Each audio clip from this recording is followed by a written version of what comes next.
And they were concerned about when the British were colonizing India, that we need to write history again. And there's three things we need to study.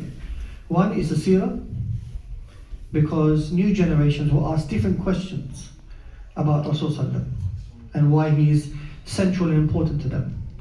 In order for the young generations to love Rasulullah, to understand him, to understand his message, to understand Nubuwwah, to understand the Sharia, to understand Islam, they need to engage with his life story. Of course they do. And any Muslim who's not engaging with his life story, that's a deficiency. Number two, they said that Muslims needed to understand the history of the Ummah, to understand what it meant to belong to the Ummah. When I was in America giving a similar talk like this in the masjid, I asked young people, it was a high school, what does it mean to belong to the Ummah? And they said Gaza, they said the Uyghurs, they said the Rohingya. And for me that made me uncomfortable, that they saw the Ummah as only people who are oppressed. That was the mindset when they understood Ummah, because when they hear Ummah, they hear by and large the activism that happens, and that's the only thing they engage with. And I said, what about the Ummah that came before you? Is there an Ummah that came before you? They said, yes, teacher. And what about the Ummah of the future? Yes, teacher. So the idea of the Ummah goes beyond time and space, right? It's not just restricted to today, right now. The idea, when you're thinking from the paradigm which they call the Ummah-centered paradigm, it means you're thinking or you recognize that there were people that came before you that are part of your lineage, they belong to you. And there are people who you have not seen yet who are going to be part of this Ummah. Understanding their history then becomes important. Because Allah Ta'ala says in the Quran that I've made you different tribes and nations and people so that you may know one another. He's not saying you must become one another, that you become smelted to the point that you lose your identities. He's saying that you may engage and know about each other in many ways. And then the third thing the ulama in India said was we need to write the history of the Muslims in India, the countries you are from. This becomes important here. So what I would suggest to this community, and I suggest to every community, is that you have sessions where you teach seerah in the masjid, so that Muslims are engaging with this aspect of their deen. That you teach them the history of the Muslims of Islam, not just the Salahin and the Ayyubids, but also the moments where there were challenges, there were difficulties. So they understand the vastness of this Ummah, they understand the glory of this Ummah, they understand what it means to have Iman. And then to understand your histories.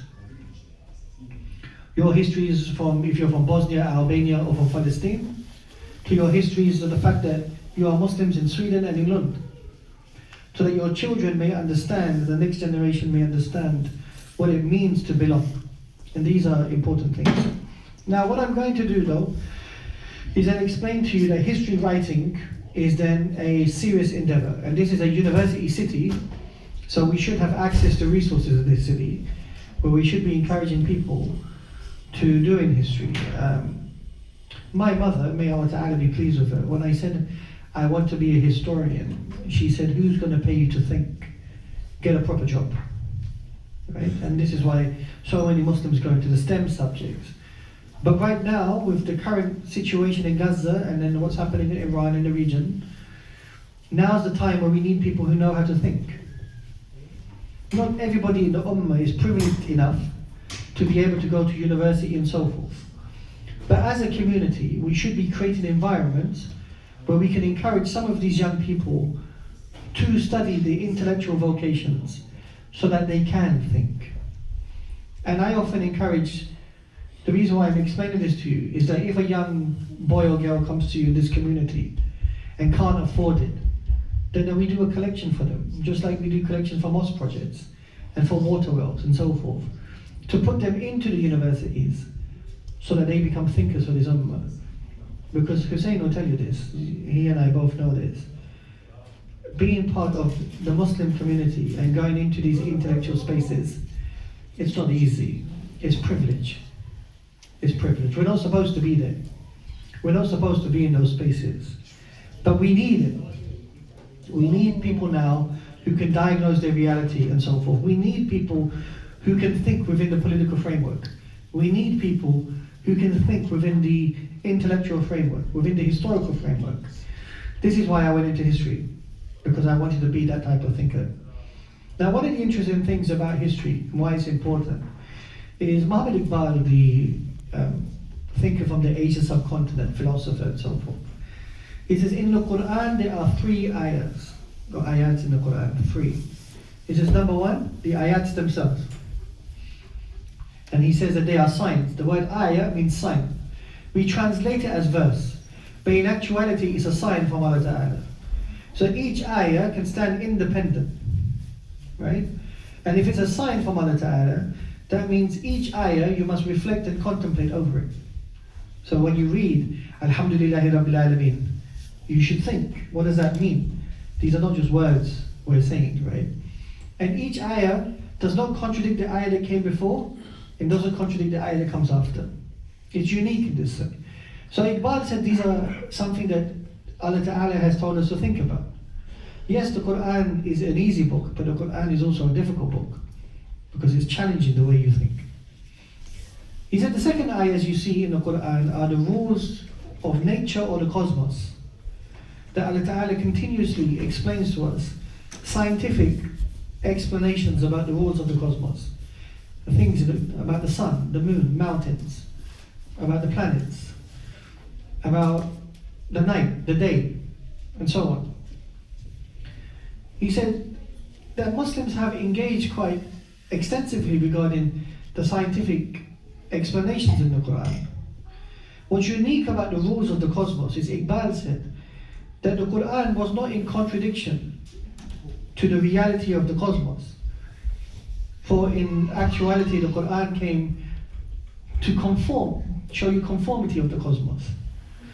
What's unique, he also says, which is really fascinating, is if you look around you in the rules of the cosmos, fundamentally, if you study it well, it leads to Allah Ta'ala.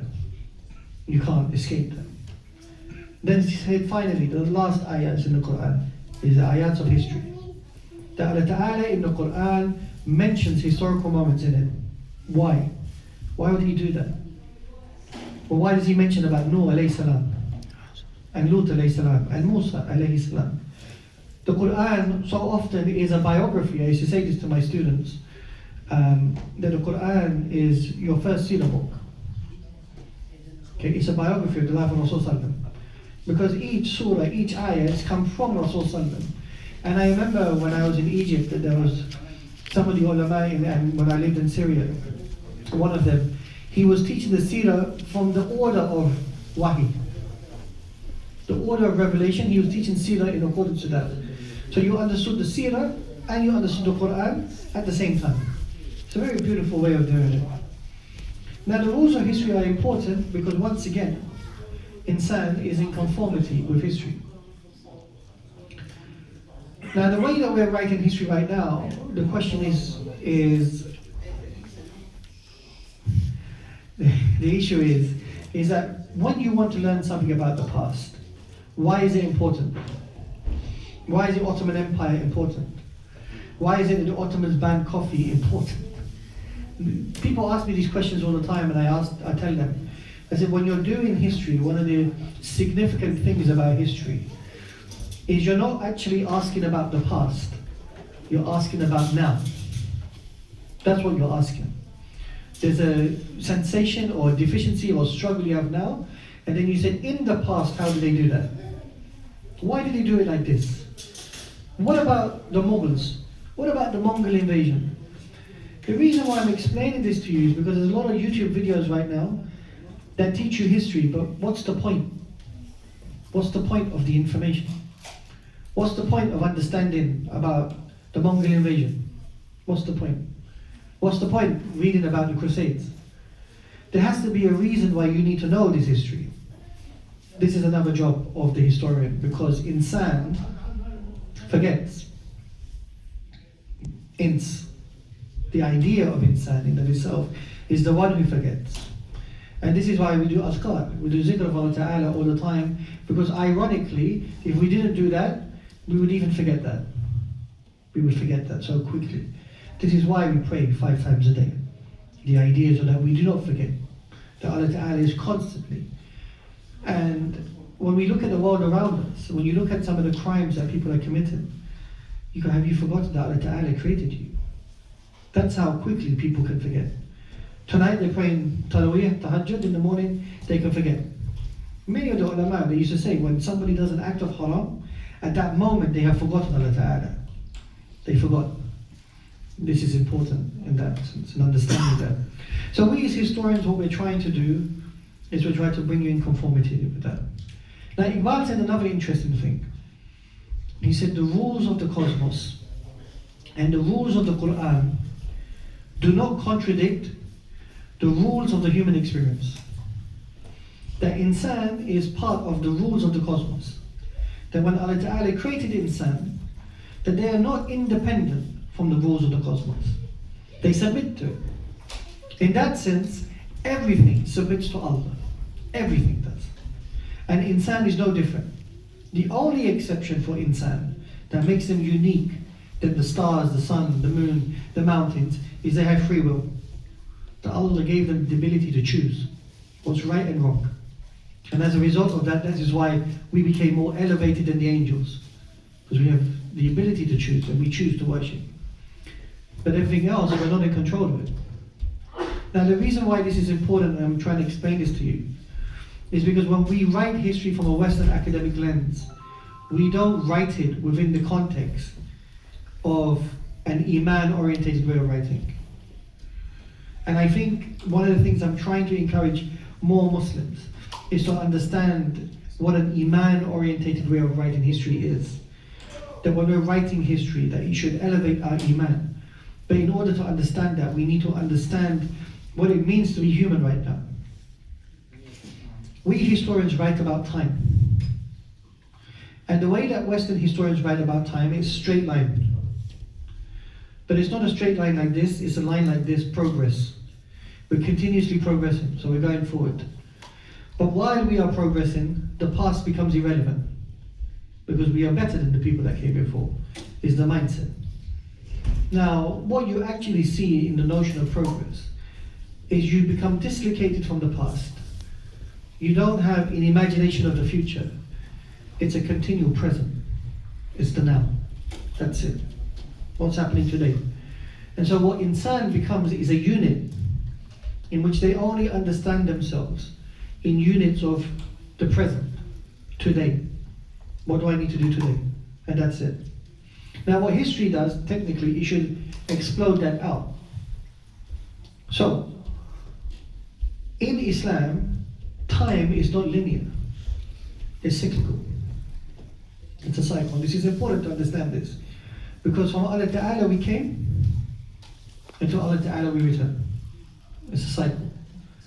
The Quran itself is not linear as a kitab. There's no beginning, there's no end. There's an opening in the Fatiha, but technically one could read the Quran by just opening it anyway. And so forth. The Quran deliberately disrupts our understanding of being straight line. Now what I'm trying to do is disrupt this, what we call straight line thinking. So, in the olden days, when they wanted to know what day it was, they didn't need calendars. They would look at the moon. The moon would tell them, today is the 1st of Ramadan. Today is the 15th of Shaban. They could look outside and they could see the circulation of the moon, and it would tell them that. They would tell you, for example, what time Salah was, and they didn't need the mobile phone. The sun would tell them that. My mum, she's quite unique. Only recently we were fasting and the azan went off on TV. We have a channel called in England, Islam channel. And my mum's still drinking her tea. I said, what are you doing? My mum opens the curtain, looks outside, goes, no, I have a few more minutes. Now in actuality, she understood the fiqh better than me. Because technically, it's not about, it's about the sun itself. And she looked outside and said, the TV is 2 minutes ahead of us. This is the wrong time for us. She understood, not only that, she used to say to my sister and I, come home before it gets dark. She never said a time. She said, when it gets dark, come home before then. The way that she lived her life from Pakistan and so forth was she was in conformity with the rules of the cosmos. She understood the cycles of time. It's not only that. The night and the day, Allah Ta'ala says, are a cycle, right? I had a student once said, you can't pray Salat al-Isha after 12 o'clock. I said, why not? Because it's a new day. I said, since when in Islam did 12 o'clock become a new day? Because it become conditioned in a modern way of telling the time, right? This is a problem in many ways.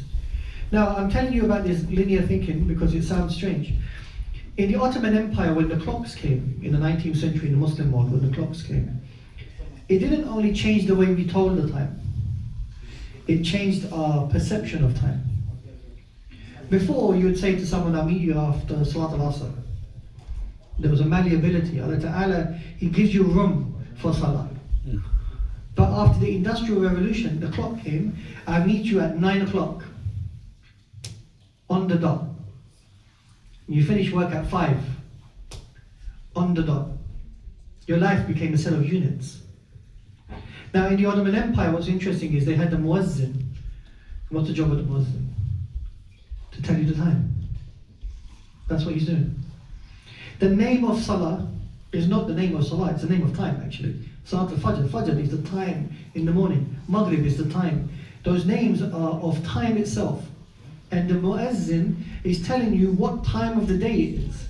It's just that Salah was integrated with the rules of the cosmos so that people understood it. In the Ottoman Empire, they had a person called a muwakkit. It's interesting. Every morning at Salat al-Fajr, the clock would be 12 o'clock and he'd make the adjustment. The only person who does that today is in Medina. They still have that in Medina. If you go in Medina, Masjid al-Nabawi, there's a person every morning, he's from India, he still has his job and he changes the clock in the morning. And a lot of young people go, what's that? Why is it 12 o'clock at 4 in the morning? Because they were counting the time in accordance to the sun, right? Now the clock is interesting because it was a mechanical clock. It was changing the way we were doing things. It was changing our perception of time. But it was still cyclical. But today we have digital clocks. 5:51, 6:22. They unitize time to the point that time is a unit. It's disconnected. It's dislocated from what comes before it and what comes after it. Like this clock at least, you can see the numbers, you know what's coming. But when it says 5:51, you can't see that. You can't see it at all. And this atomization of time is an indication of how history is understood. When we're writing history, this happened, then this happened, then this happened. We understand it as straight line thinking, straight line theory. And Islam is not like that. Islam is not like that. And I think this is one of the points I want to highlight to you, that I'm trying to make the adjustment in the way that you think. Because in the Islamic way of understanding time, you'll start to change the way you see yourself. An example. Allah Ta'ala is the accelerator, right? And this is one of His names, that He brings things forward, He accelerates. Now how does He do that? If I had an orange and I put it on the table, and the sell-by date of the orange is that it will go off in 3 days' time, it's very possible that I can have an orange and it can go off tomorrow. It can become spoiled tomorrow. And what's interesting about this orange is one day it's fine, and the next day it rapidly declines. It accelerates in its declining state. My father, he's 75 and he's not a good 75 because people from the Asian subcontinent, they don't have a good diet. When he was 74, he was okay. In the space of 1 year, he is rapidly declining. There's an acceleration. And Allah Ta'ala is showing you in the rules of the cosmos that things accelerate. In the winter, the nights are longer. In the summer, it's the day.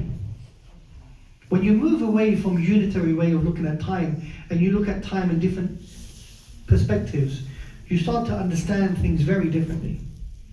Now, why am I explaining this to you? Because as historians, one of the things we're talking about is that right now we're in an acceleration moment.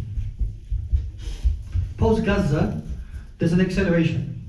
We would call October 7th, as historians, an acceleration moment where a trigger happens and things start to feel very quickly. Everything's moving very quickly. Bang, bang, bang, bang. Insan forget that because they look at time as units. But if you actually look at the human experience, something is happening. We can feel it. The collective soul knows it. That the pieces are moving very fast. We have moments like this in World War I, World War II, Mongol invasion, where there's long moments of peace and then suddenly things start moving very quickly. This is what Iqbal would argue is an indication that time belongs to Allah Ta'ala. And He accelerates when He sees fit. And He slows down when He sees fit. Now what's unique about this is, as a historian, one of the things that I've understood is that Allah Ta'ala can accelerate something and delay something at the same time. He can accelerate the collapse of the Western Hemisphere and He can slow down the victory for the Ummah at the same time. There's no contradiction here. And the reason why this is important is because one of the reasons why we study history is to understand what's happening in the world today. And something is changing fast. Now people often ask me about the victory of Allah Ta'ala, when will it come? And Surah Nasr is an interesting surah because we say, إِذَا جَاءَ نَصْرُ اللَّهِ وَالْفَتْحُ. Now Allah Ta'ala in that first ayah talks about time, His time. The Nasr of Allah Ta'ala begins before the Fath. Insan thinks the Fath is the victory of Allah Ta'ala. But Allah Ta'ala mentions His victory before the opening. But Insan doesn't look at the ayahs that Allah Ta'ala puts in front of them to see when things are changing in front of them. Because what they see as victory is absolute victory. Like winning a trophy, 1-0, the cup final. They forget the process. And what's interesting here is the Nasr of Allah Ta'ala is His. It belongs to Him, not to us. It's His victory. We are just people who want to be vehicles for that. That's all we ask. This is why when you say Nasr Allah, you say Shukr Allah Ta'ala as well. It belongs to Him. And as a historian, one of the things I can tell you is the Nasr of Allah Ta'ala has begun. I can see it. We've seen this before. Now, this could be 20 years, 30 years, 40 years. It doesn't matter. But something is changing. It's not an irony that the Hasbara of the Zionists is being exposed. It's not an irony that the activities of the UAE have been exposed. It's not an irony that we're seeing the leaks of the Epstein files and so forth. These are all coming out one by one, one by one.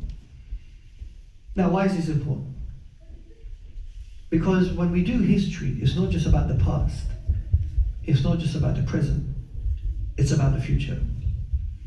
What imagination of the future do you have for yourself? What imagination? And this is important because I told you that history is not a straight line.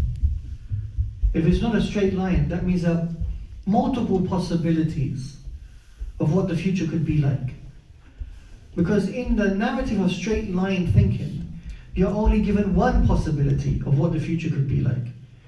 And it's a Western possibility. It's a Western imagination of AI, and we're going to Mars, and the non-West is not important, and so forth, and so forth. And religion is dead, and so on, and so on. This is a really reductive way of understanding the possibilities, and Allah Ta'ala can teach them a lesson by changing everything overnight, in many ways. Now, why are multiple imaginations necessary? I'll give you an example. The Moroccan philosopher, I think, Taha Abdurrahman, he said when the communist state, the USSR, collapsed, the Ummah made two mistakes. Mistake number one is the Americans filled the vacuum because we didn't anticipate the possibility of that empire collapsing, just like today. We are incapable of anticipating the possibility of the Western Hemisphere collapsing. Because they tell us it's going to be here forever. Because this is progress. We are the most enlightened human beings in the history of humanity. But history tells you that there are cycles, continuously. The empires come and empires fall. Nations come, nations fall, and so forth. But what Islam tells you is that Islam will be here until the end of the Day of Judgment. That's a constant, because that's a promise from Allah. So now, the point I'm making here is that not only did we allow the Americans to fill the vacuum, but then we were incapable of giving dawah to the people of the ex-communist states. The Tajiks, the Kyrgyz, the Uzbeks, the Albanians, the Romanians, the Bulgarians. It all went. And the people had to find it themselves. Now the reason why that's important is because when you're doing history, you're learning from history, you're supposed to be able to anticipate the possibility that something else is happening. If, for argument's sake, this empire collapses within the next 50 years, where's the Ummah right now? It's not sufficient just to be reactionary. Once it happens, now what do we do? You're supposed to educate your children of the possibility of the future. And this possibility of the future is not just about collapsing of empires. There's a reason why there's so many hadith about the Day of Judgment. There's reasons why Rasul Sallallahu is telling us about the Dajjal and so forth. Because life is one big cycle as well. And so in that sense, when I was young and we used to talk about this hadith about the future, we used to laugh. We say, oh, what are they talking about? That guy with one eye and stuff. Are you kidding me? And yet, what I learned from the ulama that were teaching me these hadith was that they were maintaining it as a memory in our minds, so that when those conditions occurred, it wasn't strange for us. It wasn't alien. We were ready. We knew. In that sense, then the writing of the past and the writing of the future is the same. To maintain the memory of it so that it's not alien to you. You're not dislocated and you're not caught out off guard from this. The current AI turn, I say this openly, is very Dajjalic. Because haqq and batil is the whole point in the way that we look at the world. Haqq does not only mean truth, it means the thing that is real. The haqq is something which is real. And batil is not just falsehood, it's the thing that is not real. So when you go on the internet, and you're looking at AI, and you're looking at deepfake, and you're looking at the propaganda on the news, and so forth, I can't tell what is real and what is not real. For the last 3 days I've been watching videos of Netanyahu being killed. And I'm going to my friend, is this for real? Or is this AI? I can't make the distinction anymore. And I'm trained. We are entering a phase where the distinction between haqq and batil is becoming very difficult. Very difficult. My mum was watching a video of Mamdani in America, and she goes, look, he's speaking to all these white people in Urdu. I said, no, Mum, this is deep fake. This is like, and she goes, what do you mean deep fake? Look, I can see he's speaking Urdu. Look, his lips are moving. I said, no, then I have to speak to her in her language. I say, the internet, it does that these days.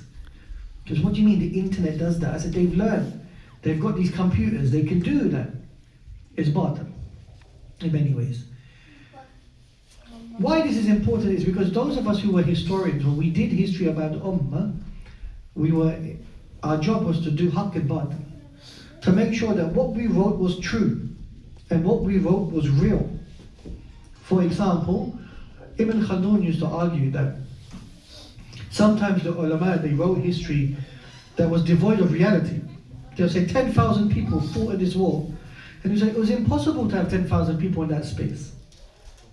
Don't do that. Don't make up those exaggerations. And the reason why I'm explaining this to you is because on YouTube today, we have people who give stories of history and they create exaggerations that are not real. This is not okay. This is not why we do history. So the objective for me then, to teach you guys, or why I'm trying to help you understand history to many ways, is I want you to understand who you are, I want you to understand who you were, and I want you to understand who you're going to be. Because in the academic space, and I know this as a Muslim, they tell you who you are, they tell you who you were, and they tell you who you ought to be. And it's not going to happen like this. So this is why I'm making the argument, and the point I'm making to you is why Islamic history becomes important. It becomes important for this thing, that we historians are not just telling you stories. That's not what we're trying to do here. What I spoke to you today is about 3 important ideas. Memory. Memory matters. If you don't have a memory of something, it doesn't. I'll give you an example, the Palestinians. The Israelis didn't only take away their land and their money and their lives, they took away their they're trying to take away their memories away from them. And how do they do that? If we kill enough people, they won't remember what this place was like before us. This is the colonial powers have done this everywhere. They go, they ransack a place, raise it down to the ground, and then the next generation doesn't know what came before them. But not only that, they take away their memories by taking away buildings. They destroy masajids. They take away street names. They take away food from you. So, oh yeah, that falafel you make, it's actually Israeli, we made it.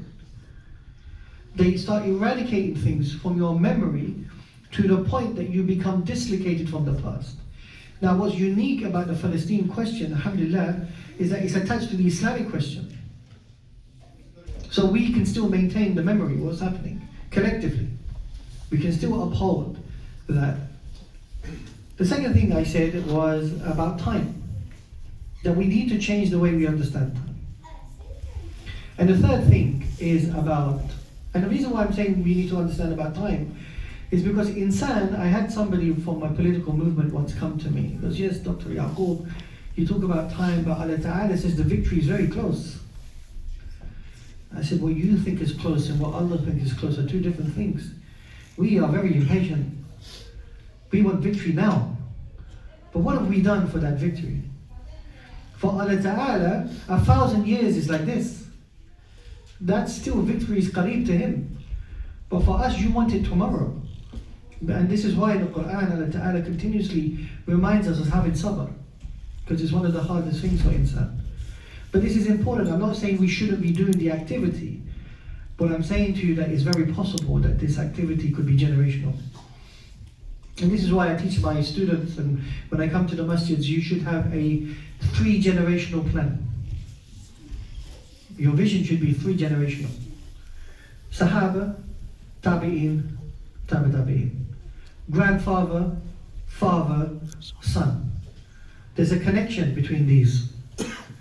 And 3 generations is 100 years. It's feasible to have a 100-year plan. Grandfather, father, son. And then after 100 years, you reset and you go again. That 3-generational plan is important. People don't have this 3-generational plan. Now what's interesting is the hadith about the mujaddid is also about every 100 years. A mujaddid comes, and some ulama say it's an individual, and some ulama say it's many people. This moment that we're going through right now should be a mujaddidi moment. Not a tajdeed, but a mujaddidi moment where we should have visionaries from the ummah standing up to say this is enough. Like Islam never came just for Muslims, it came to change the dunya. And the way that the dunya is heading right now is unacceptable. So then this 3-generational vision is important, and you will see this is why Khaldun's theory talks about 3 to 4 generations. Because it's in, if I said to you imagine 500 years in the future, you can't do it. But I can give you an imagination and a vision for 3 generations. That in 3 generations, where will this community be? Right? And the last point is imagination. Imagination is needed. We need imagination to understand our place. So when I'm teaching you history, you weren't there. I have to help you imagine what happened. So I'm writing right now on the relationship between Jibreel alayhi salam and Rasul sallam. And I have to tell my students, I say, so when Rasul sallam is in the cave, imagine it. They go, okay. I said, now close your eyes. They go, why, teacher? It's in the cave, it's dark. There's no lights in the cave. He was in the darkness of the cave. And then they look at me and go, oh, okay. I said, when Jibreel alayhi salam came to him and he squeezed him, how did he squeeze him? And one of my students went like this, teacher. I said, how do you know? And they go, what do you mean, teacher? Did he come as a man? I don't know, teacher. The hadith doesn't say he came as a man. Rasul says that Jibreel alayhi salam came to me and I became enveloped by him. And I felt a squeeze in pressure. It's natural to assume he came as a man because other hadith later talk about Jibreel alayhi salam coming as a man, but not in the cave. Not in the cave. There are many ulama who said it could have been a possibility of a light that came to Rasul. It wasn't in a human form. Now this is very unique because I want you to imagine this. The similarities of Rasul are similar to Yunus alayhi salam. He was in the darkness of the night, of the darkness of the stomach of the whale, of the darkness of the sea, of the darkness of the stomach of the whale. So my students always go to me, well, how do you know that Rasul was in the darkness of the night? I say, because the hadith was in Ramadan, and it was saying Qadr. That's the night. And then the darkness of the cave. And then the darkness of Jibreel alayhi salam enveloped him. He was in 3 layers of darkness. In fact, when Waraka bin Nawfal asks Rasul sallam, what did you see? He doesn't ask him, what did you see? The word isn't nazara. It's ra'ya. He goes, what did you experience? He's blind, so we assume because he's blind, he's asking Rasul sallam, what did you see in the cave? That's not what he's asking. He understands he was in the cave. What did you experience? And Rasul sallam explains it to him. So I tell my students, I want you to imagine this. Why? Because I explain to my students that when you are asleep and you close your eyes, you only wake up if you hear something or if someone touches you. When Rasul is in the cave, he can't see anything. So his ears have to hear the Quran and he's squeezed to understand he's awake. Because the eyes are not telling you that. And when he's explaining it to Waraka, this experience, Waraka understands. And what's unique is that Rasulullah does indeed memorize the Quran. He says, I can't do it, but he explains to Waraka and he tells him the ayahs of the Quran. Now what's even more interesting here is that Allah Ta'ala says in the Quran that the Quran used to go into the heart of Rasulullah. So in the cave, on the night of Laylatul Qadr, in Ramadan, the Quran was entering his heart. That's why he was feeling squeezed. Imagine it. Because Allah tells us this in the Quran. And Allah tells us that Jibreel is the spirit. And that when the Quran went to Rasul's heart, it was heavy. He felt it. That's why he's shaking. That the Quran was entering him. And this is something we may not understand. But I want you to imagine it. This is why the imagination becomes important. That for us as historians, and this, what I'm telling you about Jibreel is not stories. I went through so much hadith literature. I went through the Quran itself. Like it's unique because the ayats of the surahs of the Quran that were revealed after this, the surah Qalam. And it's interesting because it's اقرأ باسم ربك الذي خلق الإنسان من علق اقرأ وربك الأكرم الذي علم بالقلم. And then Surah Muzammil, and Rasul says Khadija al cover me. And then Surah Mudaththir, another form of covering. These surahs are in relation to his experience in the cave of Hira. In fact, there's something really unique that people don't appreciate, that even the Quran itself is speaking to Rasul sallam. There's not just random ayats that came to Rasul sallam. What do they mean? Well, Allah Ta'ala says, اقرأ باسم ربك الذي خلق خلق الإنسان من علق. Now, which human being is sitting there thinking, okay, well, what does that mean now? What's being told to me here? Well, one of the things we learn from the hadith is that Rasulullah was having true dreams. So I've gone off on a tangent here, but I like telling this bit. He was having true dreams. So he knew something's coming. He's not oblivious to it. We know that because Aisha says they were like the light of day. They were clear. So these are not like my dreams where I have to go to someone and say, can you interpret it? They were clear dreams. SubhanAllah, what's also important is, it's a sunnah of Rasulullah that every morning he would ask the Sahaba, did anyone have a dream today?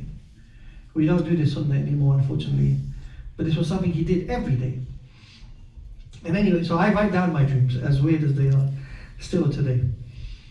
So then,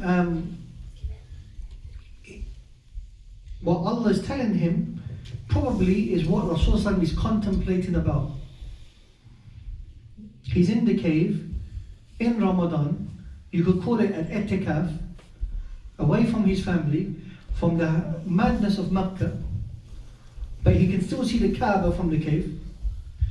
And Allah Ta'ala saying, Iqra bismi rabbika allazi khalaq. That what you are thinking about, contemplate, I am the one. I am the one who created insan.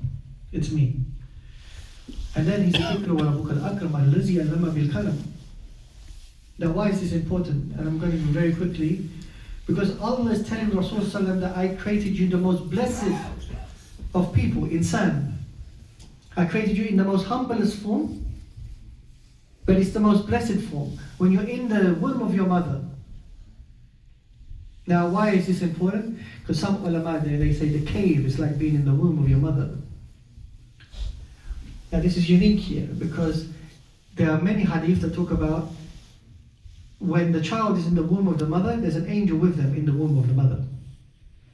And Jibreel alayhi salam is in the cave with Rasulullah, like being in the womb of a mother. And then Rasulullah entered the cave in one state. But then Allazi allama bil kalam, he left the cave as a prophet. He's been given knowledge now, wahi. The Quran is speaking to him directly, actually. So these ayahs are not just, random. They're telling him that you were in this state and then you left the most elevated state. I gave you knowledge, and that Allah Ta'ala is the most generous here. And then when Waraka listens to it as a blind man, he hears wahi and he understands that his name is Waraka, the man of knowledge. He understood it in his context. And then said, look, if I was younger, I would support you. And then says that, this is the same as Musa alayhi salam. Why not Isa? Why Musa? Because in the Quran there are many parables between Musa alayhi salam's experience and Rasulullah. This imagination is needed when we're doing history. When insan's imagination is not a deficiency in them where we're just creating fiction. It's hard to understand things without using your imagination when Allah Ta'ala is giving you His words. This is what we historians are doing. And we want you to imagine your future. We want you to imagine your future. And your future is unfortunate, but you have to imagine the possibility that they may destroy Al-Aqsa. You have to imagine it. You have to imagine the possibility that the Israeli state could also be gone. You have to imagine it. You have to imagine it that this Western hegemony may not be here forever. You have to imagine that Muslims might be given one more chance. I keep asking Allah Ta'ala, please give us one more chance to prove to you that we are the Ummah of Rasulullah. I'm sorry. When I used to read the history books in the past, and I used to go, how did they allow the Crusades to happen? How did they allow the Mongol invasion to happen? We allowed many things to happen under our watch, from the genocide in Bosnia, to the genocide in Rwanda, to 2 million people being obliterated in Iraq, to the genocide right now. This is not okay for me, this is not okay. So I'm begging Allah Ta'ala, I said, okay, this Ummah, we can get it right. But in order to get it right, we have to imagine that we can get it right. We have to believe that we can get it right.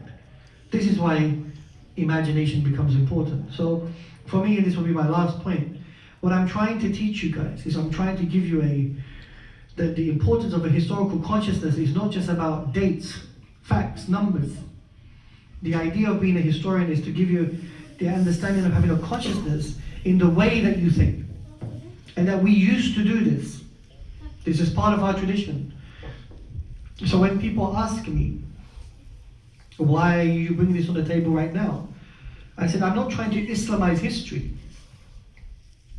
This is not a decolonial project or a post-colonial project. This is going back to the tradition and making it contemporary again. And this is why we need people to write in this way. And this is needed. And this is, wallahi, this is the month of Ramadan, but I only wrote this as a sadaqah jariyah. I don't have kids, and I didn't build a masjid. But the unique thing about books, subhanAllah, is they stay alive after you're dead. And then every time someone reads it, you hope it's a Sadaqah Jariyah, that you made an effort. And the only important, honestly, the two most important pages in the book is the first page where I praised Allah, and the second page where I praised Rasul and his family. If you don't want to read the rest of the book, I don't mind. Just read those 2 pages, that's Sadaqah Jariyah for me. And I tell you why, because on the internet, when you're watching the internet, there are videos, but they disappear. But books, I noticed when I gave people books, they said, one sister came to me and she goes, "Can you sign this book for my son?" I said, "Sure." "How old is your son?" And she was 4 years old. I said, "Oh, 4. So then I wrote in the book, inshallah, when you become older and you can read, that when you read these words of mine, that they make a difference to you. I understood that this broke our notion of time. That people would take a book, they'd finish it and they'd give it to somebody else. The books were moving, I could see it. This is our tradition. We write books. The ulama wrote books. Today we're getting lazy, we're doing podcasts all the time. I don't have a problem, I'm on them myself. But what I'm saying to you is the visual format shouldn't take away from this format. The teaching format, the reading and writing format, the ilm format. And what I would like for you, for your community, and I said many last things, but this is, well, I promise my last thing. Create an environment in your community where you have a waqf, where you can support young people who want to be scholars, so that they can fulfill this community. And if those scholars choose to go to other countries around the world, they carry the value system of this community. They carry the ideals and values of this community, and this community is still, as a Sadaqah Jariyah, going somewhere else. It's not just about here. This is what it means to belong to the Ummah. This is what I want from you. This is what I'm trying to do, right? And this is what I'm trying to encourage everyone to do, inshallah. So I know this is a little bit different in terms of what maybe some of you might be expecting what I was going to say today. But I wanted to change the way that you think about the way that we do knowledge as Muslims. Okay, inshallah. So thank you very much for having me. I really appreciate it. Hopefully, okay, we have half an hour iftar. So thank you very much for your time. Assalamu alaikum wa rahmatullah.